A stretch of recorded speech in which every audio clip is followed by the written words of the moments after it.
You know, when we think about stories, we usually think of them as entertainment, right? A way to escape. But what if they were more than that? What if a novel could actually be a tool, a weapon even, for real concrete social change? That's the powerful idea we're diving into. I mean, it sounds a little unbelievable, doesn't it? Can a bunch of pages with made-up characters and storylines actually reach out and reshape the world we live in? Well, the answer is a huge, emphatic yes.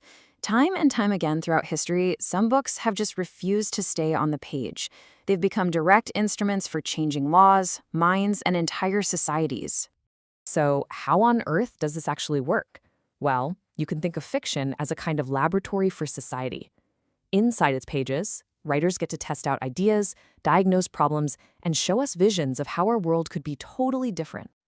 And this really gets at a fundamental choice some writers make. They look at the whole idea of art for art's sake and say, nope, not for me. They feel a deep social responsibility.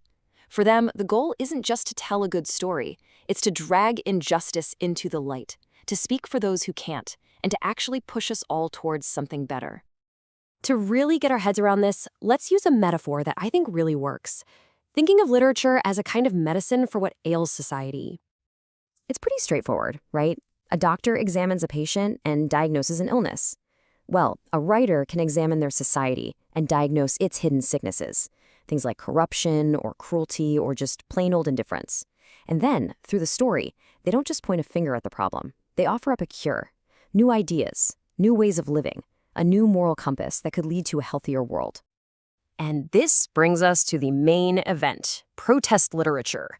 This isn't just writing with a little social commentary on the side. This is literature on a mission. You've probably heard of the big ones like Uncle Tom's Cabin, fueling the abolitionist movement, or how The Jungle completely horrified people about the meatpacking industry and led to brand new food safety laws. It's all written with this powerful, optimistic belief that if you can make people truly see and feel an injustice, you can spark a collective desire to fix it. Now, for one of the most direct, just jaw-dropping examples of this in action, we've got to go back to 19th century Britain and talk about a true master of this craft, Charles Dickens. So in Dickens's day, the education system in England was, to put it lightly, a total mess. He decided to focus his outrage on a specific group of boarding schools in Yorkshire that were, for all intents and purposes, just warehouses for unwanted children. And Dickens didn't just hear some rumors, no way. He actually went there himself, undercover, pretending to be a parent looking for a school. And what he found was just horrifying. We're talking profound abuse and neglect. This wasn't just a policy problem, it was a moral catastrophe. So what does a writer do with that much anger and that powerful a sense of justice? Well, he poured every single ounce of it into his next novel, Nicholas Nickleby.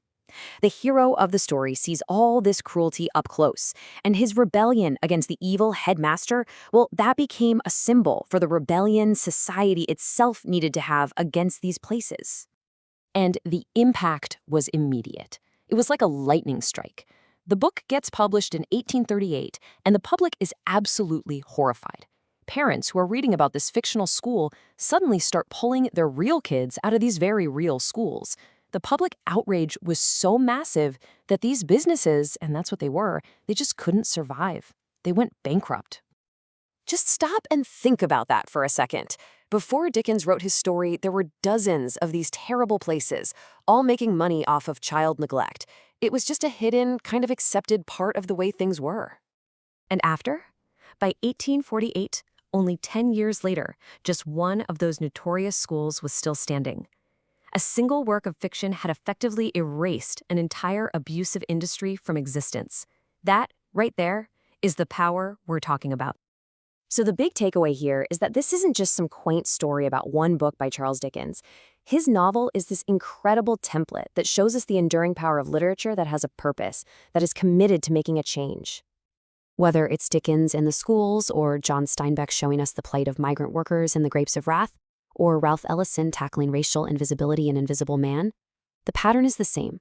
When a story speaks the truth, and speaks it boldly, it can lay the moral and imaginative groundwork that we need for real, lasting reform. And that leaves us with one final thought. This power, it hasn't gone anywhere. So what are the hidden sicknesses in our world today? And who are the storytellers out there right now writing the book that's going to wake us up and force us and our world to change?